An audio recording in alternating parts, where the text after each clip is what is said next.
दोस्तों, मैं हूं रहिताश कुमार, विक्की लाइफ कोच, और मैं आज आपको एक ऐसी दलित, अशिक्षित लेकिन बहादुर और क्रांतिकारी महिला की कहानी सुनाने जा रहा हूं, जिसका नाम है फूलन देवी। लोग जिसे डकैत के रूप में जानते हैं। फूलन देवी की कहानी दरअसल भारत की नारी के शोषण और विद्रोह की कहानी है। फूलन देवी जो अन्याय है, शोषण है, उसके खिलाफ एक धधकती आग थी। कानून की नज़र में भले ही उसे अपराधी माना जाता हो, लेकिन जिन स्थितियों में, जिन परिस्थितियों में जो जुर्म उसने सहे, जो अन्याय उसके साथ हुआ और जिससे वो अपराधी बनने को विवश हुई, उसके औचित्य को नकारा नहीं जा सकता। फूलन देवी ने ये दिखा दिया कि एक दलित महिला भी तथाकथित ठाकुरों से बदला लेने में सक्षम है। फूलन देवी का जन्म 10 अगस्त 1963 को उत्तर प्रदेश का एक ज़िला है जालौन, वहाँ एक गांव है गोरहा का पूर्वा, उसमें देवी दीन उनके पिताजी थे और मूला देवी उनकी माँ का नाम था। और जो देवी दीन हैं उनके 5 पुत्रियाँ थीं और एक पुत्र था। देवी दीन के एक बड़े भाई थे गुरदयाल। दरअसल गुरदयाल और देवी दीन यानी फूलन देवी के पिताजी, इन दोनों भाइयों के नाम 40 बीघा पुश्तैनी ज़मीन थी। और जो गुरदयाल थे उन्होंने धोखे से उसमें से 37 बीघा ज़मीन अपने नाम करा ली। इस वजह से दोनों परिवारों में आपस में लड़ाई झगड़े होते रहते थे। और फूलन को जब ये बात मालूम पड़ी तो वो अपने चाचा के परिवार से भिड़ गई और वहीं धरने पर बैठ गई। उस वक्त फूलन देवी की उम्र मात्र 10 साल थी। यानी फूलन देवी बचपन से ही अन्याय के खिलाफ प्रतिकार की प्रतीक रही। फूलन देवी निषाद यानी मल्ला समाज से थी, और जब वो 11 साल की हुई तो उसकी शादी, चूँकि गरीब परिवार था, उसकी शादी कई साल बड़े पुत्तीलाल मल्लाह से करा दी गई। वो विधुर था यानी रड़ुआ था और कई साल बड़ा था। उससे 11 वर्षीय फूलन की शादी करा दी गई। पुत्तीलाल ने फूलन के साथ यौन शोषण किया। वो उसे काफ़ी मारता पीटता था, उसका काफ़ी उत्पीड़ित करता था, यौन शोषण करता था। इन सब बातों से परेशान होके एक दिन फूलन देवी अपनी ससुराल से भागकर मायके आ गई। मायके में ज़मीन के बंटवारे को लेके, चूँकि चाचा ने ज़मीन हड़प ली थी, इस बात को लेकर फूलन देवी का झगड़ा आए दिन अपने चचेरे भाइयों से होता रहता था। फूलन के चचेरे भाइयों ने फूलन पर एक झूठा चोरी का मुकदमा दर्ज करा दिया। इसके लिए फूलन देवी को पुलिस ने थाने में रखा, 3 दिन तक थाने में रखा और उसके साथ सामूहिक बलात्कार किया और बाद में उसे चेतावनी देके छोड़ दिया।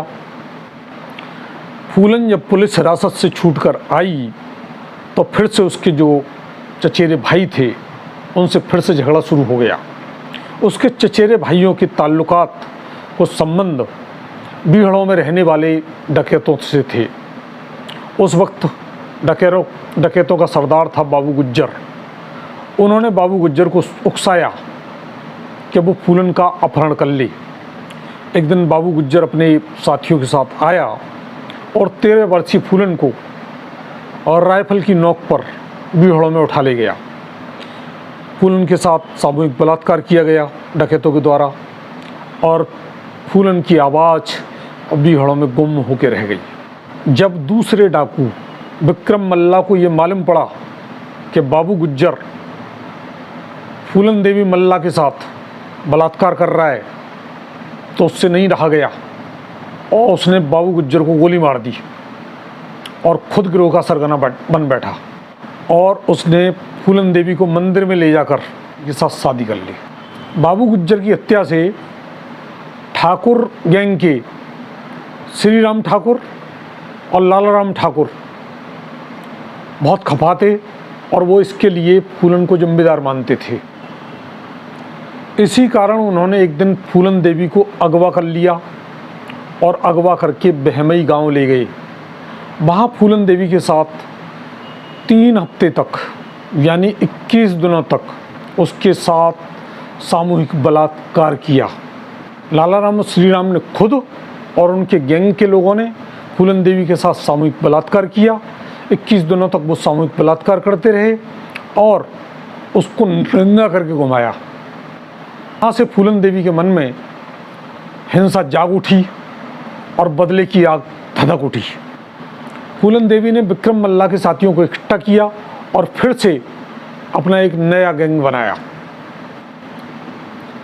1981 में फूलन देवी बहमई गांव गई और वहाँ जिन लोगों ने उसके साथ उसको खबर मिली थी कि वहाँ लाला राम और श्री राम गैंग के लोग छुपे हुए हैं, वो खुद भी वहाँ छुपे हुए हैं, लेकिन वो नहीं मिले और वहाँ जो उसके बलात्कार करने वाले लोग थे, जो 22 लोगों को उसने एक लाइन में खड़ा करके गोली मार दी और यहाँ से फूलन देवी चर्चा का विषय बन गई और मीडिया ने उसे बैंडेड क्वीन का नाम दिया, बैंडेड क्वीन। फूलन देवी पुलिस के लिए, कई राज्यों की पुलिस के लिए और सरकार के लिए एक चुनौती बन गई थी। मध्य प्रदेश की सरकार ने 1982 में उस पर 10,000 रुपये उस वक्त काफ़ी बड़ी रकम मानी जाती थी, का इनाम घोषित किया, लेकिन फूलन देवी पुलिस को छकाती रही। और उत्तर प्रदेश के मुख्यमंत्री थे उस वक्त वीपी सिंह ने अपने पद से, फूलन देवी के कारनामों की वजह से अपने पद से इस्तीफा दे दिया था। फूलन देवी पर 22 लोगों की हत्या, 30 डकैती और 18 अपहरण के चार्ज थे। प्रधानमंत्री थी उस वक्त इंदिरा गांधी। वो चाहती थी कि फूलन देवी आत्मसमर्पण करे। उत्तर प्रदेश पुलिस पर फूलन विश्वास नहीं करती थी। फूलन देवी के और एसएसपी के बीच जो समझौता हुआ, जो बातचीत हुई, उसमें ये बात थी कि फूलन देवी को कोई मृत्युदंड नहीं दिया जाएगा, उसके परिवार वाले हैं उनको कोई परेशान नहीं किया जाएगा, उनके परिवार वाले हैं उनको ज़मीन या नौकरी वगैरह दी जाएगी। फूलन देवी ने 2 फरवरी 1983 को माँ दुर्गा और महात्मा गांधी का चित्र इनके समक्ष, उस वक्त मुख्यमंत्री थे मध्य प्रदेश के अर्जुन सिंह जी, उनके सामने अपनी हथियार डालकर आत्मसमर्पण किया। फूलन देवी के आत्मसमर्पण करते वक्त 10,000 पुलिसकर्मी और मध्य प्रदेश के मुख्यमंत्री श्री अर्जुन सिंह जी और 300 पुलिसकर्मी, भिंड के एसएसपी उस वक्त मौजूद थे। फूलन देवी एक निडर और साहसी महिला थी। उन्होंने वो जिस वक्त ये घटना घटी थी उस वक्त जो आसपास के गांव थे, आसपास के क्षेत्र थे, वहाँ कोई बलात्कार नहीं होता था। फूलन का इतना खौफ हो गया था क्योंकि फूलन जो अन्याय है, जो व्यवस्था है, उसके प्रति एक आक्रोश था, उसके बदला लेने की एक प्रतीक थी फूलन देवी बिना कोई मुकदमा चलाए 11 साल तक जेल में रही। बाद में उत्तर प्रदेश के मुख्यमंत्री थे मुलायम सिंह जी, उन्होंने फूलन देवी के सारे केसों को वापस ले लिया और उसकी कोर्ट से जमानत कराई, केसों को सारों को वापस ले लिया और उसे भदोई से सांसद की टिकट दी और वो भदोई से सांसद यानी एमपी बनी। यहाँ से लोग फूलन देवी के समर्थन में आने लगे थे। उसने एकलव्य नाम की सेना बनाई और उसका मानना था कि अब कोई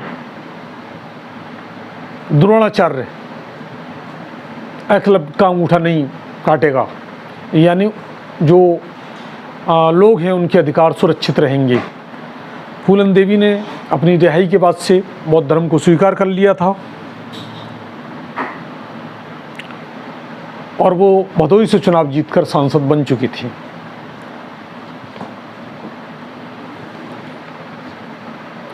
फूलन देवी ने गाजियाबाद के बिल्डर थे उमेश सिंह, उनसे शादी कर ली थी और वो भदोही की सांसद बन चुकी थी। 25 जुलाई 2001 को फूलन देवी अपने दिल्ली के बंगले से बाहर निकल रही थी। उसी वक्त एक शेर सिंह राणा नाम के शख्स ने फूलन देवी को गोली मार दी। फूलन देवी की हत्या एक राजनीतिक षड्यंत्र के अंतर्गत की गई। फूलन देवी को क्या पता था कि बीहड़ों से बड़े डाकू तो यहाँ राजनीति में मौजूद हैं और चंबल के डाकू तो उनके सामने कुछ भी नहीं है। फूलन देवी को राष्ट्रीय और अंतर्राष्ट्रीय स्तर पर ख्याति तब मिली जब फिल्म निर्माता शेखर कपूर ने एक बैंडिट क्वीन नाम की मूवी बनाई और इस मूवी ने सभी जगह तहलका मचाया। लेकिन फूलन देवी इस फिल्म से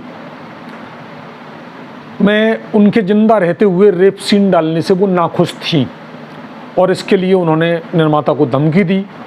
बाद में फिल्म निर्माता का और फूलन देवी का समझौता हुआ और उन्हें 38 लाख रुपए की राशि दी गई फूलन देवी के लिए।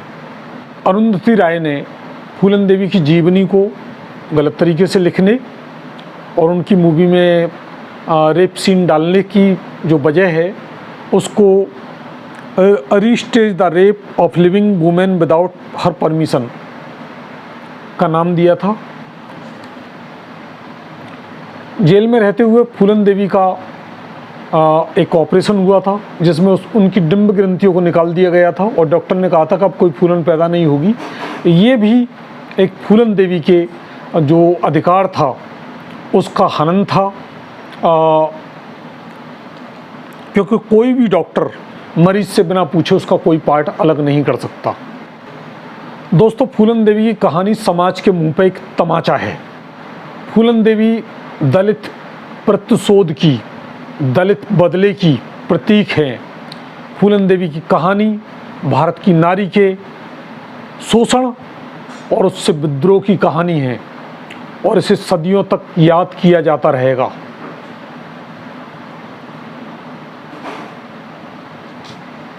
ये वीडियो आपको कैसा लगा हमें अपनी राय से अवश्य अवगत कराएं और इस चैनल को लाइक कीजिए, शेयर कीजिए, सब्सक्राइब कीजिए। Thank you, thanks a lot.